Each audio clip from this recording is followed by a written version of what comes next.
What is going on, guys? This is Pat here, and today I'm going to talk to you about my most disappointing movies of 2019. Now, these movies I was either really looking forward to because of the people involved, or the trailers were really good, and they just did not live up to my expectation in any way, unfortunately. So before I do that, let's throw out some dishonorable mentions, including Godzilla, King of the Monsters. This movie, I actually don't mind the first Godzilla movie. I thought a sequel to it was kind of unnecessary, but the trailers I thought were really good. So I was like, okay, I'll definitely see this movie. And you know how in the first Godzilla, they complained about how there wasn't enough Godzilla and there were too many annoying characters. Well, they fixed that in this movie with even less Godzilla and even more annoying human characters. These characters are some of the most annoying of the year. They really just got on my nerves really fast, and I just couldn't care. The fight sequences are far and few in between. Even though they're video game-esque in quality, they're really beautiful. It's so bogged down by all the annoying human characters in this movie, and I kind of just gave up on this movie. Next up is Pokemon Detective Pikachu. I know a lot of people really like that movie, but personally I didn't. Even though I liked Ryan Reynolds as Pikachu, I liked the design of the Pokemon, I liked the design of the city, I didn't really care for anything else. I thought all the human actors were wasted. I thought the story was cliche. There's an obvious villain in this movie where it's like, if you see this actor, you would know which role they play, even though, surprise, they're the villain, even though it's not surprising. And by the end, it's just kind of disturbing when you find out, the big twist at the end. It's kind of disturbing in retrospect, but whatever. Also, Pet Sematary on my dishonorable mentions list, the first Stephen King movie on this list. It had a very strong start, and it had a very weak ending. Even though I thought the acting was pretty good, I thought it didn't really build up to anything. And I will admit, it is slightly better than the original, but that's not really saying much considering I don't really care for the first Pet Sematary movie. I think it's a little dated. And the last dishonorable mention is Annabelle Comes Home. You know how the first Conjuring movie set up Annabelle for her own movie, essentially, and how the Conjuring 2 set up The Nun for their own movie, essentially? Well, this movie is trying to set up any possible Conjuring universe movie it can without really fully developing them, and it forgets it's a movie on its own first, instead of just trying... It just basically tries to say, hey, we can make movies out of this. Okay, can you make a movie with what you have now? No? Okay. And the first two acts are pretty bad, honestly. And the last act is really good, but the first two acts are just, I wouldn't say they're bad, they're just a little annoying to sit through. So those are my dishonorable mentions. Let's go into my actual top 10 list. At number 10, I am putting Yesterday. This movie had a really great premise, probably the best premise of the year. A struggling musician wakes up in a world where, he's the only person who remembers the Beatles, so he decides to take their music and basically say he wrote the songs and becomes really famous and such. And I was like, that actually sounds unique. I do want to see an original idea. That sounds like a great idea. The problem with this movie is that it never fully develops anything except for its very cliched romance. I thought the romance was just obvious. It was obnoxious because we've seen all this before. And it also has a running gag in the movie where, other things don't exist in this world, like Harry Potter, cigarettes, Oasis, Coca-Cola. And they never developed that. They just let's throw it out there. Also, this movie is surprisingly pretentious as well. Coming from Danny Boyle, it's got to be pretentious a little bit. And I get one scene, he's in a meeting where executives are giving him ideas about his album and what names he could give him. And the main character suggests all these albums are actually the names of Beatle albums. And, that's clever, I guess. But then they're like, no, we need an album title that actually shows your genius. So we're going to go with One Man Only. I'm like, oh my God, can't you just stop? Just stop. Yikes. I did not really care for this movie. It was a huge letdown. It has a great idea, great concept. It never feels fully developed.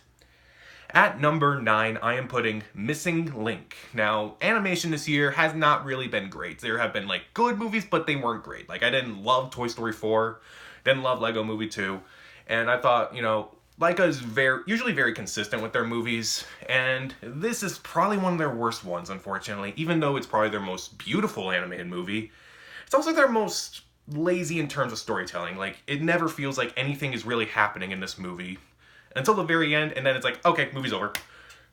Okay, fine. Like, the two performances are fine by Zach Galifianakis and Hugh Jackman. Everyone else is just kind of wasted in this movie, unfortunately. The jokes don't work that well, and honestly, it just kind of bored me, despite how beautiful it looked.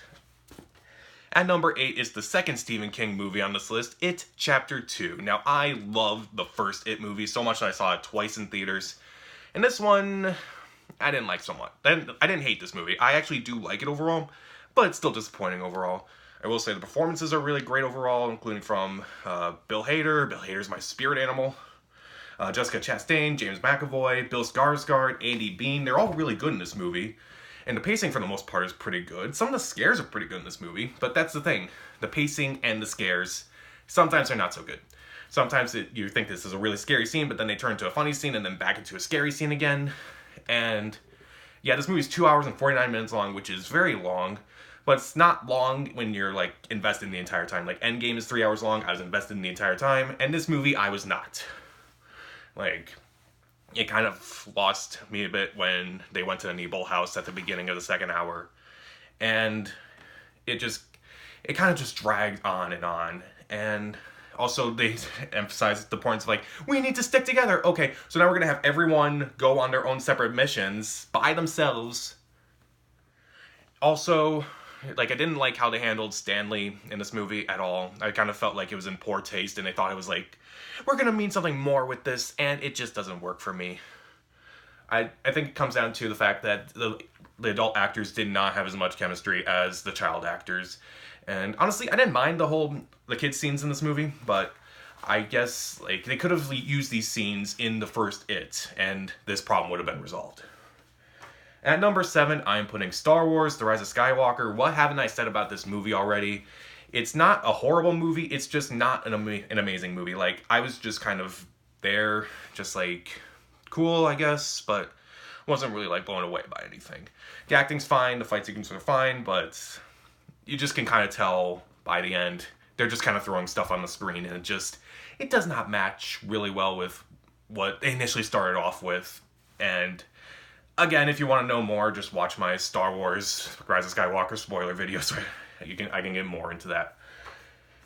At number 6, I am putting The Curse of La Llorona. How disappointed am I in this movie? How forgettable is this movie? When I made this list, I actually forgot to put this movie on here. And it is a very generic horror movie that is just not really all that interesting. It has an interesting concept, but it just uses, like, typical scares in a horror movie, jump scares, and it's kind of obvious. Also, like, it also tries to tie itself into the Conjuring universe as well. But at least where we know Annabelle Comes Home is in the Conjuring universe, obviously. This movie, it just mentions, oh, by the way, I remember being in the first Annabelle movie.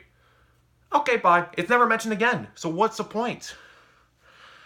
Oh, overall, yeah, it's not a good movie. It's not that scary. It's just kind of lackluster overall. That needlessly tries to tie itself in the Conjuring universe, and it really didn't make much of a difference. At number 5 is Stuber, a movie that I was really looking forward to because I think Kumail Nanjiani and Dave Bautista have proven themselves to be really fun in the past few years. And I thought with them teaming up together in a movie, this could be a really, not the best movie of the year, but like a really fun buddy movie. And again, it's very forgettable. It is not really all that funny. Like, I think I remember laughing the first time in this movie about halfway through. And that's not a good ratio for a comedy. And also, like, La Llorona, I actually forgot to put this movie on the list. That's how forgettable this movie is. It's very cliche. It's not really that funny. Nanjiani and Bautista, they have some chemistry together, but overall, it's just a very forgettable movie. At number 4, I am putting Glass. First 2 acts of this movie, I would say, are pretty good, pretty solid. And then the last act happens, and it basically just made me mad. Didn't like how they handled David Dunn's character. It's like, part of me is like, oh, I get what they did there, but I'm also like, maybe that wasn't the best idea. Also, the big reveal at the end that Sarah Paulson is actually leading an organization that is trying to get rid of all these super-powered people.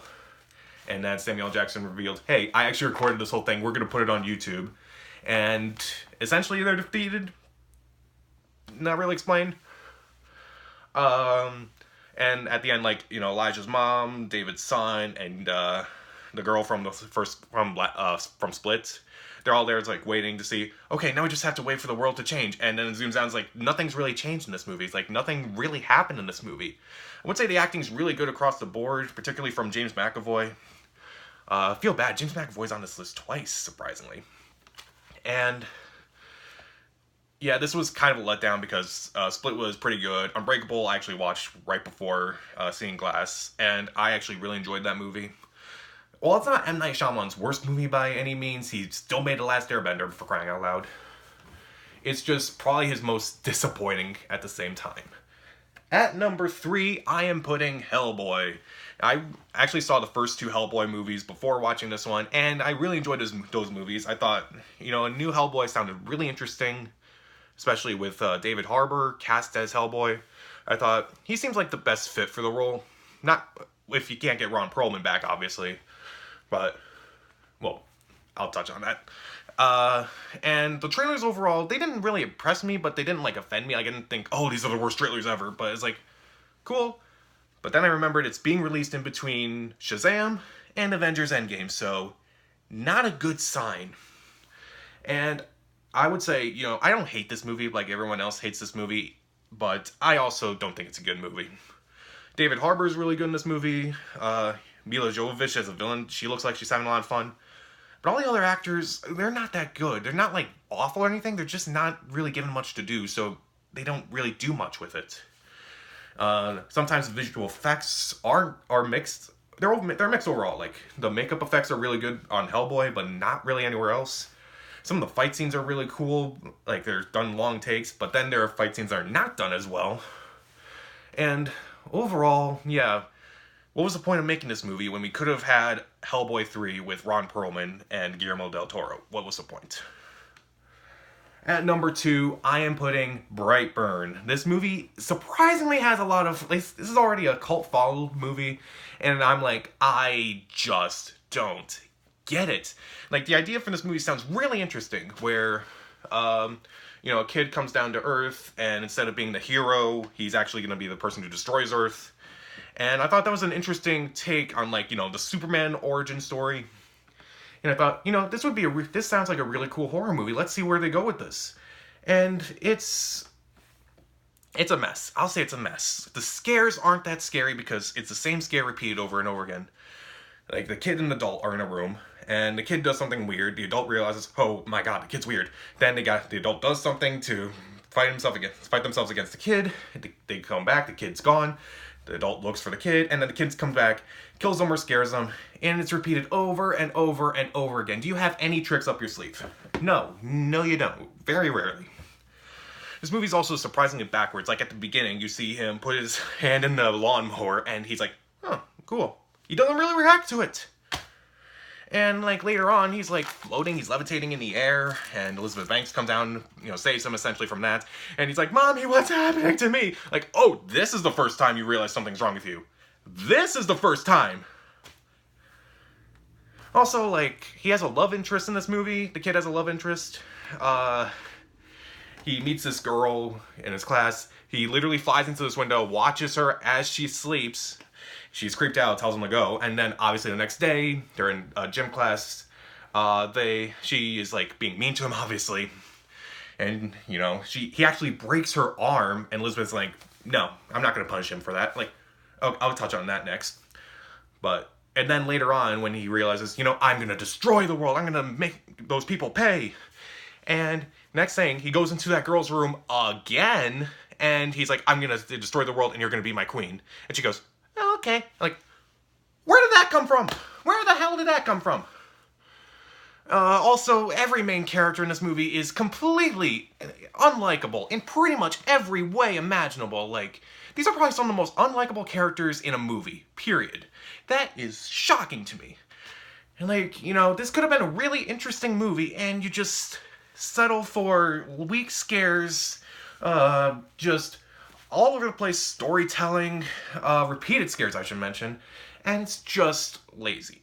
Also, the movie ends with Billie Eilish's Bad Guy for some reason. Really no reason other than because it's really popular. Like, imagine if The Shining ended with a song like Hungry Like the Wolf. It wouldn't make sense, would it? Well, it doesn't make sense here. I will say the mid-credit scene with Michael Rooker is the only reason to watch this movie. Actually, just watch that scene. Don't watch Brightburn. I kind of don't understand why so many people love that movie. But my number one is another movie that I don't understand why people enjoyed, and that is the remake of The Lion King. This movie was the one I was most excited for of all the Disney live-action remakes this year. It had a great director, Jon Favreau. He previously did, Iron Man, Elf. He also did the Jungle Book movie for Disney recently. And a pretty incredible cast, including, Donald Glover, Beyonce, Seth Rogen, Billy Eichner, Chiwetel Ejiofor. James Earl Jones was coming back. A lot of people were coming back for this movie, not just Jones, but also Elton John, Tim Rice, Hans Zimmer. The trailers were, powerful. They were impactful. The original Lion King is amazing. It still makes me cry to this day. And I saw this movie, and I felt nothing. Nothing. Absolutely nothing. I was a statue during this movie. Oh my God. God, I hate this movie. The best way to describe this movie is that it tries so hard to be a realistic take on The Lion King, but it forgets all the spectacle that made the movie great. And it also tries so hard to be a faithful retelling of The Lion King without realizing what made that movie special in the first place. Like, it recreates several shots from the movie, which admittedly is impressive that you did that, but it's not that good, really. It's like, oh, you just copied this. Like, wow, you copied, like, the ants on the tree branch in Circle of Life. You copied Simba sneezing in Circle of Life. And it's just shocking. It really is. And, like, the performances overall, they're mixed. Like, okay, Billy Eichner and Seth Rogen are good. They're probably the best things in this movie.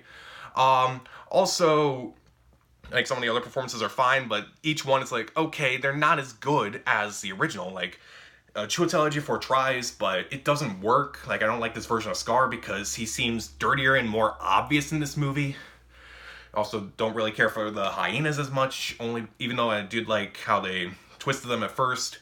I don't really like Keegan-Michael Key and Eric Andre as the hyenas because they're basically trying to play two of the characters at the same time. It doesn't work. And the songs, even though admittedly most of them are sung well, there's not really any difference between the songs and the dialogue. Because they're all just moving around like regular animals instead of like actually just dancing around. Like, remember in the original Lion King, like they made a pyramid in like I Just Can't Wait to Be King. In this one, they're just playing around and no one's really singing and no one's really dancing around. It's like, everybody look left and the animals are still at the watering hole. Everybody look right, still at the watering hole, not doing anything. So it's not really that impressive. But we got, and also like, what was it? Can you feel the love tonight? No, I can't feel the love tonight. That song's not even at night. It's in daylight. You can't even get that right. Also, like, Be Prepared. Oh my God. Like, they originally cut it from the movie, and they're like, okay, we heard people, so we're gonna put it in there. And the way they did it is so insulting. And it's, especially considering now that I know Chiwetel Ejiofor apparently can sing, so why wasn't he given the chance to sing this? Like, in its full glory. Like, one of the best Disney villain songs, if not the best, and they ruined it. They really ruined it. And also, like, Beyonce has a new song in this movie. It's rarely in the movie, like, it's played in the background. They don't even do a number for it, like, none of the characters sing it. Like, at least, Aladdin and Beauty and the Beast had new songs that the characters sung. And also, like, there's a CGI ball of crap in this movie. Like, why? Just why? Why do we need that? Like, yeah, it's impressive that, you can do a bunch of stuff in this movie, but why do we need to see that? Why do we need to see that? And like I said over and over again, I was a statue during this movie. I felt nothing. Like the original movie, I cry when Mufasa dies. Oh, spoiler! Mufasa dies. And, when, he sees Mufasa, when Simba sees Mufasa in the clouds, when Simba's walking up on Pride Rock, and, he's taking his role as the new king. In this movie, I didn't feel any of that, because all of it is just, they put in only half the effort for those scenes. Like, remember how, you know, Mufasa was in the clouds and Simba could see him? Well, there are clouds. You can kind of make out Mufasa in the clouds a bit, but for like 1 second. Yeah, this movie, I just felt nothing. Like, I'm not like a big critic of the Disney live action remakes, but I'm not a big fan of them either. It's like, just depends on the movie. In this movie, it's every complaint I've ever heard about these remakes, how they just do things shot for shot. They don't put in any effort. They do everything without realizing what made them impactful in the first place. And my God. You'll see this on my, not in my top 10 worst of the list, you'll see this in an honorable mention. But Lion King 2019 is just a huge disappointment all across the board.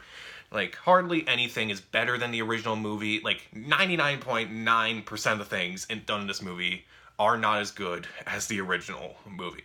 The only thing that's better, I would say, is Seth Rogen and Billy Eichner. Those are the only two things in this movie that are indefinitely better.